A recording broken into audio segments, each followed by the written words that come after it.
Ready? You guys ready? Yes. Good afternoon. God is good. Since the inception of my administration, I've made it clear that the sole mission of my office is to safeguard communities in Baltimore through the effective prosecution of crime. And in order to fulfill this mission, our prosecutors have been sworn to not only aggressively advocate on behalf of victims of crime, but when the evidence exists, to exonerate those that have been falsely accused and convicted. The public must know that the You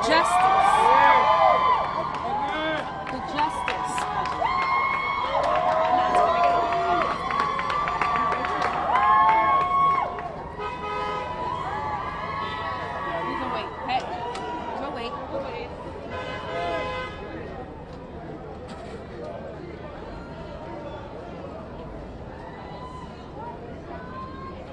Is this the attractive distractor? Get us over here. Hey, no, that's good. That's good. That's what this is all about.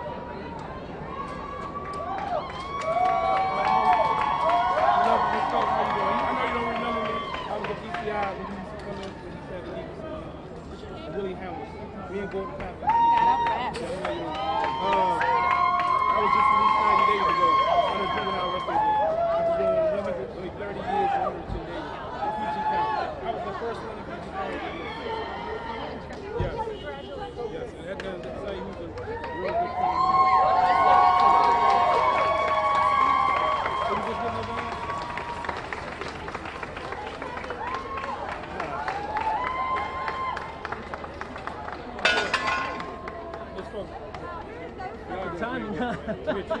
No, I mean, this is what it's all about, right? I really appreciate y'all this morning. I got it. I'm not a Baltimore citizen. Side.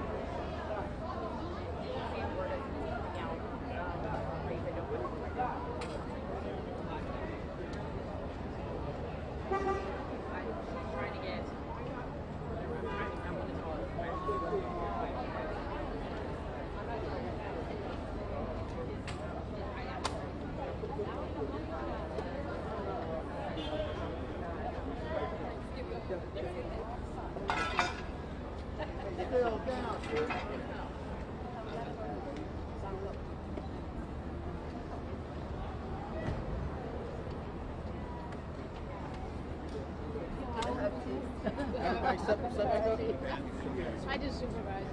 So we're gonna go. Yes. Okay. We'll be right with you guys.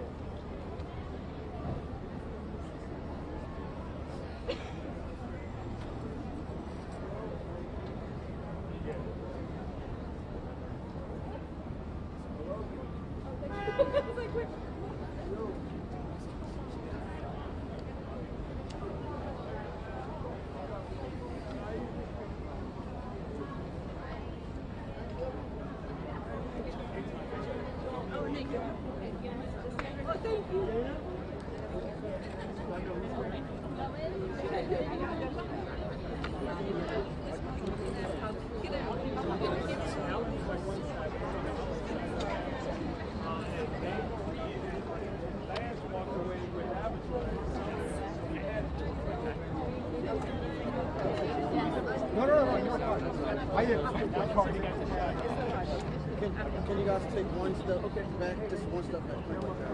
All right. Get off my camera. So let's start again, guys, all right? Good afternoon, everyone. God is good. Since the inception of my administration, I've made it clear that the sole mission of my office is to safeguard communities in Baltimore through the effective prosecution of crime. And in order to fulfill this mission, our prosecutors have been sworn to not only aggressively advocate on behalf of victims of crime, but when the evidence exists, to exonerate those that have been falsely accused or convicted. The public has to know that justice is the only barometer of success for my office, and justice over convictions is not only our mantra, but our mission. And since the start of the administration, my office has paid this mission forward, which is why we created the first conviction integrity unit in the entire state of Maryland, a unit dedicated to reinvestigating claims of actual innocence, a unit that is now a national model replicated throughout the country and the state, and has already successfully exonerated 12 innocent men who cumulatively served 300 years in prison for crimes they did not commit. Justice over convictions is ultimately the reason why my office created in December of 2020 a sentencing review unit where my prosecutors review and modify the excessive sentences of juvenile lifers in the elderly prison population to ensure racial equity in a state that disproportionately incarcerates more black and brown people than any other state in the nation. This unit, which is only the second in the state of Maryland to exist, is headed by former Deputy Public Defender of Maryland, Becky Feldman. We've already modified and recommended the release of over 40 individuals, none of whom have reoffended since the inception of the unit. My sentencing review unit is responsible for the year-long collaborative investigation into this case and today's motion to vacate the conviction of Adnan Syed. The vacature statute, which was drafted, lobbied, testified to in Annapolis by my office, despite the opposition of almost every one of my colleagues across the state, with the exception of Aisha Braveboy, this vacature statute is responsible for today's outcome. As we are all aware, Adnan Syed stood trial twice for the homicide of 17-year-old Hayman Lee. A jury in 2000 found him guilty of premeditated murder, kidnapping, robbery, and false imprisonment, and the judge sentenced him to life plus 30 years in prison. Syed ultimately appealed that decision again and again. For the past 7 years, my office provided permission for the original and appellate jurisdiction over the case to the Attorney General's office under the direction of Brian Frosch, where, as all you guys are all aware, both trial judges and appellate courts denied Syed's post-conviction motions. In 2018, Maryland's Court of Special Appeals determined Syed was entitled to a new trial, only for the state's top court to overrule that opinion the following year. And then finally, appealing to the U.S. Supreme Court, the review was declined in 2019. The way that it happened this time, in 2021, Syed's attorneys, Erica Suter, who you will hear from momentarily, from the Office of the Public Defender, appealed to my office and brought the case to the attention of Becky Feldman in my sentencing review unit after the Juvenile Restoration Act passed in April of 2021. This act allows people convicted of crimes as juveniles to request a modification of sentence after they have served more than 20 years incarceration. Mr. Syed qualified because he spent more than 22 years.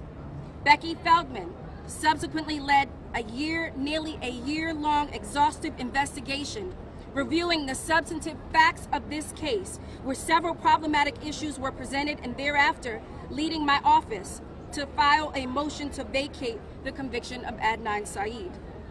Vacature, as we all have learned today, is a legal mechanism that once again was drafted, lobbied, testified to, and was integral in ensuring that my office was integral in ensuring that it passed, which provides prosecutors with a legal mechanism for the removal of a conviction based off of newly discovered evidence that calls into question the integrity of a conviction based on the interests of fairness and justice. Through our review, our reinvestigation revealed that the original prosecutors and the subsequent prosecutors in the Attorney General's office failed to disclose relevant information about alternative suspects, one of whom threatened to kill the victim and had motive to kill the victim, and both of whom had a pattern of violence against women. Our investigation suggests that the two suspects may have been involved individually or may have been involved together in the death of that beautiful young woman. Once again, through our review, our investigation uncovered that one of the suspects threatened Miss Lee, saying he would make her disappear. He would kill her. We also received information that provided motive for that same alternative suspects. That information was never disclosed to the defendant and is the basis of the Brady violation that the judge has deemed. We also determined in our investigation that one of the alternative suspects was violent towards a woman and forcibly confined her before Adnan Syed's trial. The other suspect has had a history of sexual assault.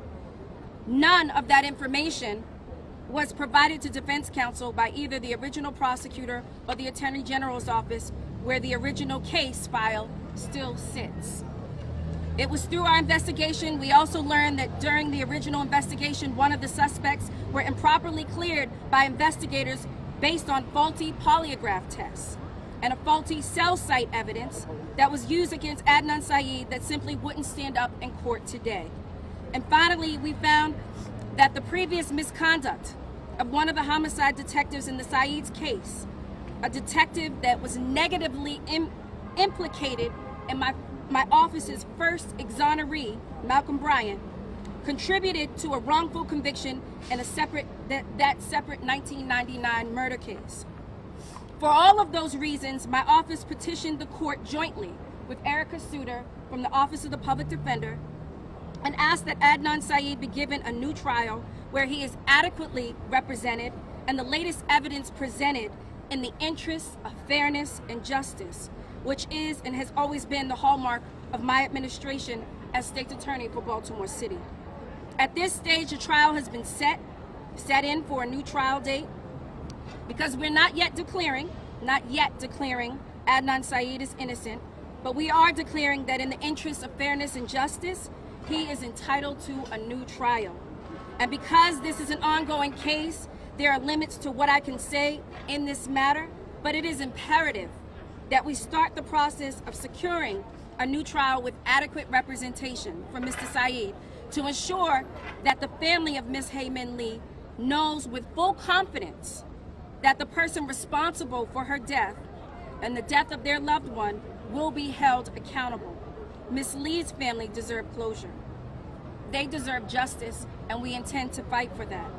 And while this is just one step in a long fight to make sure the legal system in Baltimore is fair and just for all, I want to reiterate to the residents of Baltimore, as I always have done, that so long as I'm at the helm as State Attorney, I will remain committed to ensuring and pursuing justice and equality for all under the law, which includes victims, witnesses, accusers, and the accused.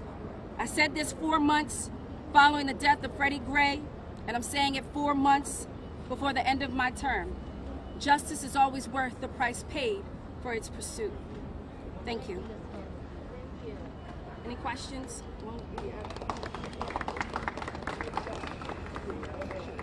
Question.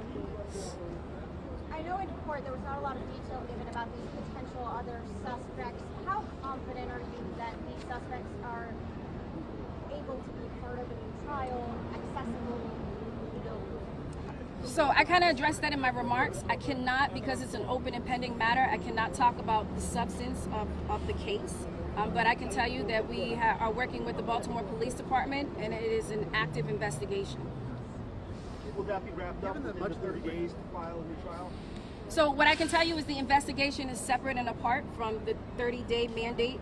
What we are currently waiting for is DNA analysis, and so we are going to try to expedite that.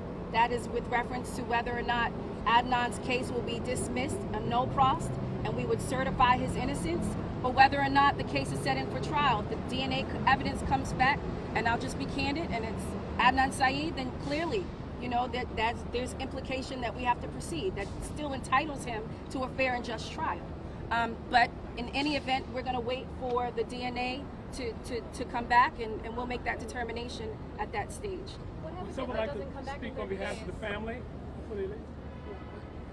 Maddie asked a good question. What happens if that DNA testing is not finished in 30 days? Yeah, what's the plan? So, I mean, we'll meet that hurdle when it comes, but that's something that we're attempting to expedite. In that same vein, though, I mean, with the star witness's credibility being impeached and the cell phone data no longer being deemed reliable, is a new trial even possible with the evidence that you have? So, I mean, at this stage, what we want to do is we feel, again, all of these facts go to the integrity of the conviction, which is problematic. And so it's a matter of, and I don't want to interject my opinion, I can just do it based off of the facts. Once the DNA evidence comes in, it will be much more definitive. What confidence do you have that these kinds of Brady violations aren't still happening in your office? So let me be clear, it was in my office. The state's attorney's office. But yes, I mean, I think we have open discovery. I think that we train our prosecutors, and the mantra and mission and vision of my office is very different than what it's been in the past. Right? Our mission and vision is justice over convictions. For a very long time, people would measure the success of a prosecutor's office based off of convictions. We don't do that in the city of Baltimore. We go on the basis of justice. How do you respond to the victim's brother saying he felt blindsided by this when the investigation was going on for a year? Yes. So no, I wrote what he said down. He basically said he somewhat felt betrayed. And you can understand why, right? I mean, you have some sort of resolution and you believe that you have closure, and the case comes back up and it rips a whole new sort of, wound that has healed and that you think has healed. And so I understand his frustration and his disappointment, but I also understand the importance as the administrator of the criminal justice system to ensure equality and justice and fairness that is entitled to the defendant as well. About how this case hit your radar. This is the last question, guys. Had it not been for the publicity, would you have gotten to it this fast? So we were approached by the Office of the Public Defender and Erica Suter, and she'll talk to you. They wanted to come to us, and they came to us and approached us to do under the JRA. They wanted us to make a modification of the sentence. He still qualifies for a reduction and a modification of his sentence, but once we got the file and we were in possession of it and we started to look at it, we saw several problematic issues. And so then we began an investigation that went beyond just having a JRA motion in which that conviction would stand. Based off of our conviction integrity unit and reinvestigations into claims of actual innocence, we actually reinvestigated the matter. Thank you, guys.